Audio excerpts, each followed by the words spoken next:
2024 election చాలా మందికి ఒక షాక్ అనే అనాలి. ఎందుకు అంటే సంక్షేమం రూపంలో 2,70,000 కోట్ల పై చిలుకు డబ్బును ప్రజలకు అందించిన ఒక నాయకుడు కేవలం 11 స్థానాలకు పడిపోవటం. అసలు ఈ విషయం ఎందుకు జరిగింది అన్న విషయాన్ని ఈ రోజు కూడా చాలా మంది సాలిడ్ గా ఈ పర్టికులర్ రీజన్ వల్ల జరిగింది అని చెప్పలేరు. ఎవరి ఒపీనియన్స్ వాళ్ళకు ఉన్నాయి. అంటే ఒక మనిషి ఓటమికి దాదాపు ఒక 10-15 ఫ్యాక్టర్స్ సహకరించాయనుకోండి, అప్పుడు ఓడిపోతాడు. అదే కొన్ని వందల ఫ్యాక్టర్స్ ఒకేసారి సహకరిస్తే ఏమవుతుందంటే ఇదిగో ఇలా 11 స్థానాలకు వచ్చి పడతాడు. జగన్మోహన్ రెడ్డి గారిది ఒక classic example wear hundreds of factors led to the defeat of Jaganmohan Reddy.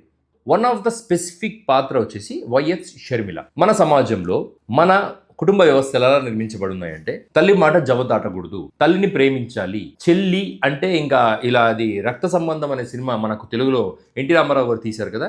ఇటువంటి సినిమాలు తెలుగులో కొన్ని వందల సినిమాలు ఉన్నాయి, అన్న చెల్లెల సినిమాలు. ఇవన్నీ మన లైఫ్ని చాలా తీవ్రంగా ప్రభావితం చేస్తాయి. ఇప్పుడు తల్లి పాత్ర అయినా సరే, చెల్లి పాత్ర అయినా సరే, తండ్రి పాత్ర అయినా సరే, సమాజం ఎలా నిర్మించబడిందంటే, నువ్వు తగలబడిపో కానీ తల్లిని కాపాడుకో, నువ్వు తగలబడిపో కానీ చెల్లిని నిలబెట్టు, నువ్వు తగలబడిపో కానీ తండ్రి అవసరాలను ఆకాంక్షలను నిలబెట్టుకోవాలి. ఇటువంటి ప్లాట్ఫామ్ మీద నిర్మించబడింది సొసైటీ. సో బేసికలీ సొసైటీని ఇటు తీసుకెళ్లే దానిలో ప్రధానమైన పాత్ర సినిమాది కూడా ఉంది. ఇటువంటి భావాజాలంతో నిర్మించబడిన సొసైటీని కరెక్ట్గా రైట్ టైంలో వాడుకున్న వ్యక్తి ఎవరైనా ఉన్నారంటే అది షర్మిల. షర్మిల ద్వారా నారా చంద్రబాబు నాయుడు గారు. తెలంగాణలో కేసీఆర్ ఫ్యామిలీలో కూడా కవిత రూపంలో వాళ్ళ కుటుంబంలో ఒక సంక్షోభం వచ్చింది. కేటీఆర్ యొక్క అధికారాన్ని క్వశ్చన్ చేస్తా, తండ్రి వారసత్వాన్ని నేను కూడా ఉన్నాను అని క్లెయిమ్ చేస్తా, కూతురు అన్నతో సమానంగా ఉంటాను, నన్ను మీరు ఆపలేరు అని చెప్పడానికి ఒక పొలిటికల్ పార్టీ పెట్టి రాజకీయాల్లోకి రావడం జరిగింది. తెలంగాణ వాదంలో తాను కూడా కల్చరల్ పార్టీని చాలా చక్కగా అప్పట్లో హ్యాండిల్ చేసిన నేపథ్యంలో కల్వకుంట్ల కవిత రాజకీయాల్లోకి రావడం జరిగింది. అంటే ఇక్కడ ఆస్తి పంచాయత, రాజకీయ పంచాయత అంటే ఒక భావాజాలాన్ని, దాంట్లో నేను కూడా పాత్రను, నాకు కూడా భాగం ఉంది అంటూ ఒక కూతురు రావటాన్ని మనం హర్షించాలి. కొడుకుకు మాత్రమే రాజకీయ వారసత్వం ఉంటుంది, కూతురికి ఉండదు అని చెప్పాలనుకుంటున్న రాజకీయ పార్టీలకు ఒక మహిళ ఇస్తున్న సమాధానం. In this way we can appreciate Kalvakuntla Kavitha. ఆంధ్రప్రదేశ్కి వచ్చేసరికి వైఎస్ షర్మిల. నా క్వశ్చన్ ఏంటంటే, the moment she entered into the public life. నేను పాలిటిక్స్ అనను. ఎందుకు పాలిటిక్స్ అనను అంటే, ఒక వ్యక్తికి ఒక నిర్దిష్టమైన భావజాలం ఉండాలి. ఫర్ ఎగ్జాంపుల్ ఇప్పుడు చంద్రబాబు నాయుడు గారు నిర్దిష్టమైన భావజాలం, తెలుగు వాళ్ళ ఆత్మగౌరవం అంటే ఎన్టీ రామారావు గారు తీసుకొచ్చారు. దాన్ని చంద్రబాబు నాయుడు గారు డైవర్ట్ చేయలేదు, డైల్యూట్ చేయలేదు. అంటే ఐడియాలజికల్గా, ప్రాక్టికల్గా it has been diluted in 1995 only, కానీ ఐడియాలజికల్గా చంద్రబాబు నాయుడు గారు డైల్యూట్ చేయలేదు. వైఎస్ రాజశేఖర రెడ్డి గారు ప్రజల సంక్షేమం, బేసిక్గా మన ఇంట్లో పనిచేసేవాడి దగ్గర నుంచి పాలు పోసేవాడి దాకా అందరూ సంతోషంగా ఉంటేనే మనం కూడా సంతోషంగా ఉంటామని నమ్మిన వ్యక్తి. అది అతను డైల్యూట్ చేయలేదు. కాంగ్రెస్ పార్టీలో ఆయన ఉన్నంత కాలం ఆ యొక్క ఐడియాలజీ డైల్యూట్ అవ్వదు. ఆ తర్వాత కాంగ్రెస్ పార్టీకి ఐడియాలజీయే లేదు ఆంధ్రప్రదేశ్ వరకు వచ్చేసరికి. ఇక వైఎస్ఆర్సీపీ పార్టీ తండ్రి ఆశయాలను ఇంప్లిమెంట్ చేస్తా తన మార్కు కనిపించాలని ప్రయత్నం చేసే వ్యక్తి జగన్మోహన్ రెడ్డి గారు. ఈయన కూడా ప్రతిపక్షాలు ఆరోపించినా, ఎవరు ఆరోపించినా తనకు తాను కూడా తను చేసిన అభివృద్ధి చెప్పుకోకుండా కేవలం నేను సంక్షేమం చేశాను, బటన్ నొక్కాను అని చెప్తూ వెళ్ళిపోయాడు. దానివల్ల ఆయన చాలా పెద్ద మూల్యం చెల్లించుకోవాల్సి వచ్చింది. కానీ he stick to that word. ఇలా ప్రతి పార్టీకి ఒక ఐడియాలజీ ఉంటుంది. రాజకీయాలలో షర్మిల ఎంట్రీ ఒక ఐడియాలజీ లేకుండా ఎంటర్ అయింది.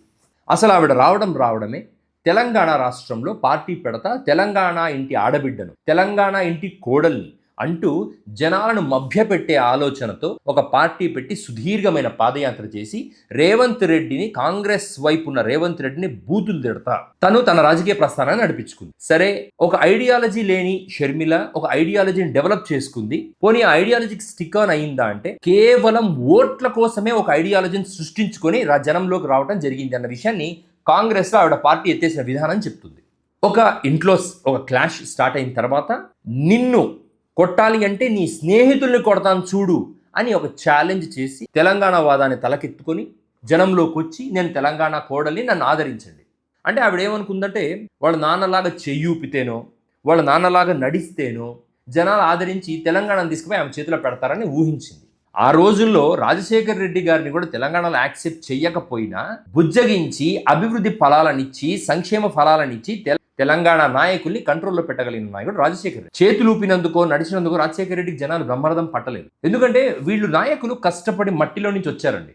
ఈ గెలిచిన నాయకులు, గొప్ప గొప్ప నాయకులు, వీళ్ళ పిల్లలు ఏసీ రూముల్లో నుంచి వచ్చి మా నాన్న నడిచినందుకు అయ్యాడేమో, మా నాన్న మాట్లాడినందుకు అయ్యాడేమో, చేతులూపినందుకు అయ్యాడేమో అని ఊహించుకొని అలాగే మనం కూడా చేస్తే మనం నాయకులు ఏమైపోతామని ఒక భ్రమలో ఉంటారు. ఒక నాయకుడు ఎక్కడి నుంచి పుడతాడు అనేది వీళ్ళ కనీసం ఊహకు కూడా అందదు. తెలంగాణలో ఎప్పుడైతే ఐడియాలజికల్లీ షర్మిల ఫెయిల్ అయిందో ఐడియాలజీ మార్చుకొని ఆంధ్రప్రదేశ్ రాజకీయాల్లోకి వచ్చి జగన్మోహన్ రెడ్డి గారిని అటాక్ చేసింది. సరే, ఇక్కడ కూడా మనం ఒక పాయింట్ ఆలోచిద్దాం. తెలంగాణ అనేది ఉత్తర ధ్రువం, ఆంధ్ర అనేది దక్షిణ ధ్రువం. Political ideology. ఎందుకంటే Telangana wants separation, Andhra wants unification. అటువంటి తెలంగాణ సపరేట్ మైండ్ సెట్ ఉన్న తెలంగాణ నుంచి యూనిఫైడ్ మైండ్ సెట్ ఉన్న ఆంధ్రప్రదేశ్కి వచ్చి మళ్ళీ ఇక్కడ ఈ ఐడియాలజీ కోసం యూనిఫైడ్ ఆంధ్ర ఐడియాలజీ నాది. సంక్షేమం అంటేనే నేను, ఎందుకంటే నేను రాజశేఖర రెడ్డికి పుట్టాను కాబట్టి. సంక్షేమం అంటేనే నేను, ఎందుకంటే నేను రాజశేఖర రెడ్డిని చూస్తూ పెరిగాను కాబట్టి. జగన్ దత్తపుత్రుడు, నేను సొంత పుత్రిక. జగన్ మోడీకి దత్తపుత్రుడు, నేను రాజశేఖర రెడ్డికి సొంత పుత్రిక. ఒక దిక్కు దిశ లేని ఒక దిక్కుమాలిన పొలిటికల్ ఐడియాలజీ తీసుకొని ఆల్రెడీ వెంటిలేటర్ మీద ఉన్న కాంగ్రెస్ లాంటి పార్టీలో చేరి కేవలం తండ్రి పేరు చెప్పుకొని పీసీసీ ప్రెసిడెంట్షిప్ తీసుకుంది. ఇప్పుడు కూడా నేను చెప్తున్నా, ఒక రాజకీయ నాయకుడికి ఐడియాలజీ లేకపోతే ఆ రాజకీయ నాయకుడి వల్ల సమాజానికి ఉపయోగం ఉండదు, వాళ్ళున్న పార్టీకి ఉపయోగం లేకపోగా భారీ నష్టం. రాహుల్ గాంధీ గురించి ఇక్కడ నేను మాట్లాడాలి. ఈ దేశంలో నరేంద్ర మోడీ గారు రికార్డుల మీద రికార్డులు సృష్టిస్తున్నారు ప్రధానిగా. ఇది ఆయన గొప్పతనం కాదండి, కేవలం ప్రతిపక్ష అసమర్థపు నాయకుడు. ఎంత అసమర్థపు నాయకుడిని నేను నా జీవితంలో చూడలేదు. అంటే ప్రపంచ రాజకీయాలు తెలిసిన వాడిగా, కొంత తెలుసు కదా, ఎప్పటికప్పుడు చూస్తూ ఉంటాం కదా, ప్రపంచ నాయకుడి రాజకీయాలను గమనిస్తున్న వాడిగా ఈ దేశంలో రాహుల్ గాంధీ లాంటి అసమర్థపు నాయకుడు నేను ఎక్కడ చూడలేదు. అది అన్ఫార్చునేట్లీ ఒక అసమర్థపు నాయకుడు ప్రతిపక్షంలో ఉండే అధికార పక్షంలో ఉండే రాజకీయ నాయకుడు ఇంత లాభపడతాడన్న విషయం నాకు ఫస్ట్ టైం నాకు తెలిసి వచ్చింది. ఎంత అసమర్థుడు అంటే, ఈ రాజకీయ నాయకుడికి తన పార్టీ అధికారంలోకి రావటం ఎజెండా కాదు, నెంబర్ 1. ఈ రాజకీయ నాయకుడికి ఒక ఎజెండానే లేదు, నెంబర్ 2. అసలు నేను కాంగ్రెస్ పార్టీ క్యాడర్ని, కాంగ్రెస్ పార్టీ నాయకులు ఒక మాట అడుగుతాను. ఈ దేశానికి స్వతంత్రం తీసుకొచ్చిన పార్టీ కాంగ్రెస్. అటువంటి పార్టీకి నాయకత్వాన్ని ఒక కుటుంబం చేతిలో మీరు ఎందుకు పెట్టారు? అది కూడా ఒక దశాబ్ద కాలమో 2 దశాబ్ద కాలమో ఓకే ఎనఫ్. వాళ్ళకు వారసులు లేకపోతే వాళ్ళతో సంసారాలు చేపించి పిల్లల్ని పుట్టించి ఆ పిల్లల్ని తీసుకొచ్చి అధికార పీఠం మీద కూర్చోబెట్టాలనే ప్రయత్నం ఎందుకు చేస్తుంది కాంగ్రెస్ పార్టీ? నేను కాంగ్రెస్ పార్టీ అంటే రాహుల్ గాంధీ అని చూడటం లేదు. Congress party it's an ideology which స్ట్రైవ్డ్ hard for the nation. ఒక అసమర్థపు రాజకీయ నాయకుడిని మనం అధికారంలో కూర్చోబెట్టాలని ప్రయత్నం చేసినప్పుడు అసమర్థపు రాజకీయ నాయకుడి దిక్కుమాలిన చర్యల వల్ల అన్ని రాష్ట్రాలలో దిక్కుమాల నాయకులు వస్తారు. కేరళ నుంచి శశి థరూర్ లాంటి సమర్థవంతమైన నాయకుడు ఉన్నాడు, కానీ పొరపాటున కూడా అతన్ని ఆ కాంగ్రెస్ అధికార పీఠం వైపు నడవని కూడా నడవనివ్వరు. రాహుల్ గాంధీ ప్రధానమంత్రి కావాలి, ఎందుకు అనేది నా ప్రశ్న. అటువంటి రాహుల్ గాంధీ ఇప్పుడు చూడండి, మీరు తెలంగాణలో రేవంత్ రెడ్డి గారు క్లియర్ కట్గా, నేను చెప్తాను రేవంత్ రెడ్డి గారి ఫ్యూచర్. ఈ 5 సంవత్సరాలు ఆయన సీఎంగా నడిపిస్తారు. ఆ తర్వాత వన్ ఫైన్ డే వెళ్ళి విశ్వ హిందూ పరిషత్ మూలాలను చూపించి బీజేపీలో చేరి మోడీ గారి ముందర సాష్టాంగ పడతారు. This will happen one or other day. ఆయన మైండ్లో కానీ ఆయన బ్లడ్లో కానీ ఎక్కడ కాంగ్రెస్ ఐడియాలజీయే లేదు. రాహుల్ గాంధీ యొక్క పనికి మాలిన lobbying with Chandrababu Naidu made Revanth Reddy CM. మళ్ళీ ఇక్కడ చాలా మంది అనుకోవచ్చు రేవంత్ రెడ్డి తప్ప అంటే, కాదు, Revanth Reddy 100% right, absolutely right. Revanth Reddy గారికి ఆ సీఎం పోస్ట్ గిఫ్ట్ ఇవ్వబడింది చంద్రబాబు నాయుడు గారి అండ్ రాహుల్ గాంధీ యొక్క ఫ్రెండ్షిప్ వల్ల. మన వాడు అక్కడ ఉండాలి, ఉంటే మనకు పనులు అవుతాయి. ఇందులో రేవంత్ రెడ్డి గారు ఏంటంటే, ఓకే మీ దిక్కుమాల ఆలోచనలు మీకు ఉండొచ్చు, నా మైండ్లో మాత్రం నా ఫ్యూచర్ గోల్స్ నాకున్నాయని రేవంత్ రెడ్డి గారు క్లారిటీగా ఉన్నారు. ఒక జగన్ ఎదుర్కోవడానికో, ఒక రాజశేఖర రెడ్డి ఐడియాలజీని చంపేసి అది జనాలకు తెలియకుండా మసకపరిచేందుకో ఒక వ్యక్తి తన జీవితకాలం రాజకీయాలు చేస్తున్నాడంటే అది చంద్రబాబు నాయుడు గారు.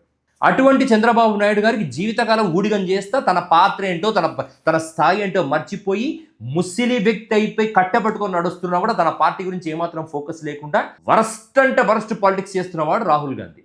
నేను చాలా ఆలోచించానండి, మోడీ ఈరోజు ఇంత స్ట్రాంగ్ నాయకుడు ఎందుకు అయ్యాడంటే రాహుల్ గాంధీ వల్ల. రాహుల్ గాంధీ ప్లేస్లో ఒక సమర్థవంతమైన నాయకుడు అయి ఉంటే ఈ 3rd టర్మ్ మోడీ వచ్చేవారే కాదు, మొన్ననే పోవాల్సింది. రాహుల్ గాంధీ యొక్క దిక్కుమాల నాయకత్వం, ఆ దిక్కుమాల నాయకత్వం కనపడతా ఉంది కదా ఆంధ్రప్రదేశ్లో.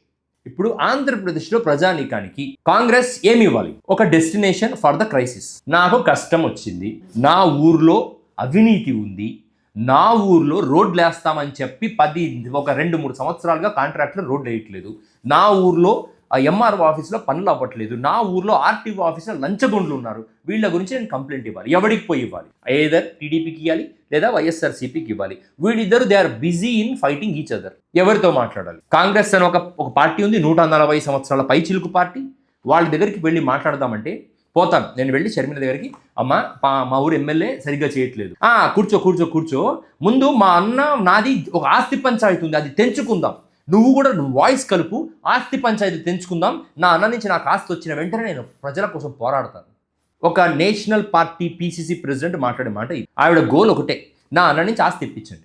నీ అన్నతో ఆస్తి పంచాయతీకి you are using a national party as a platform. And నాకు ఇంకొక విషయం అండి, ఇక్కడ మనందరం జగన్మోహన్ రెడ్డి షర్మిల ఆస్తి పంచాయతీ గురించి ఇదిగో ఇట్లా వీడియోలు చేస్తున్నాం.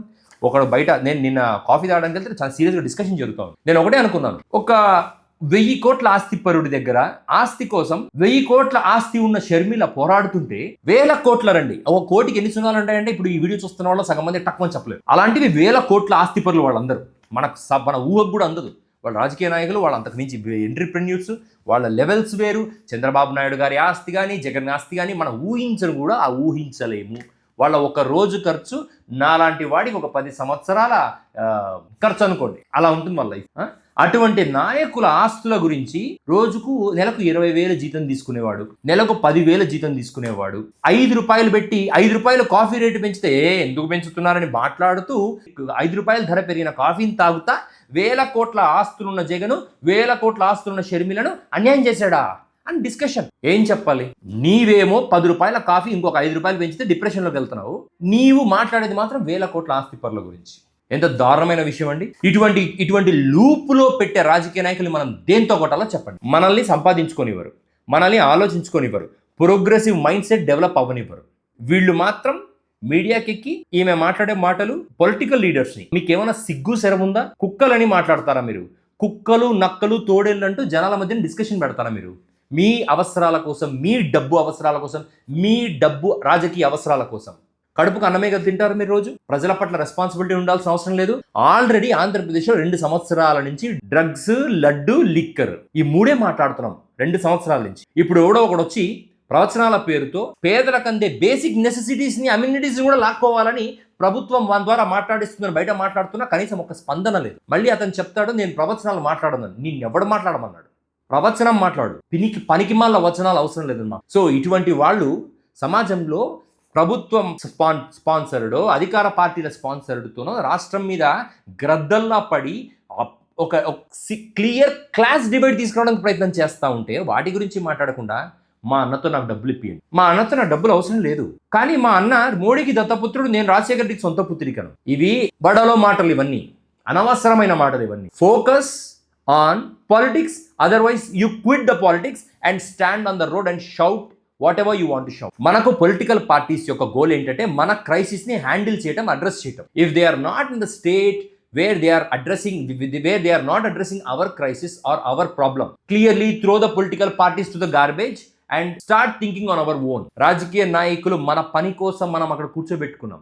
మీ ఆస్తి పంచాయతీలు మాట్లాడుకోవడానికైతే మీరు కోర్టుల్లోనో, రోడ్ల మీదనో, మీడియాలో కూర్చొని డిబేట్లలో చేసుకోండి, but not on the political platform. మీ రాజకీయ అవసరాల కోసం, మీ డబ్బు అవసరాల కోసం మా ప్రైవేట్ మైండ్ స్పేస్ని వాడుకోవడానికి ట్రై చేస్తే ఈ ఉసురు మీ పిల్లలకు తగులుతుంది.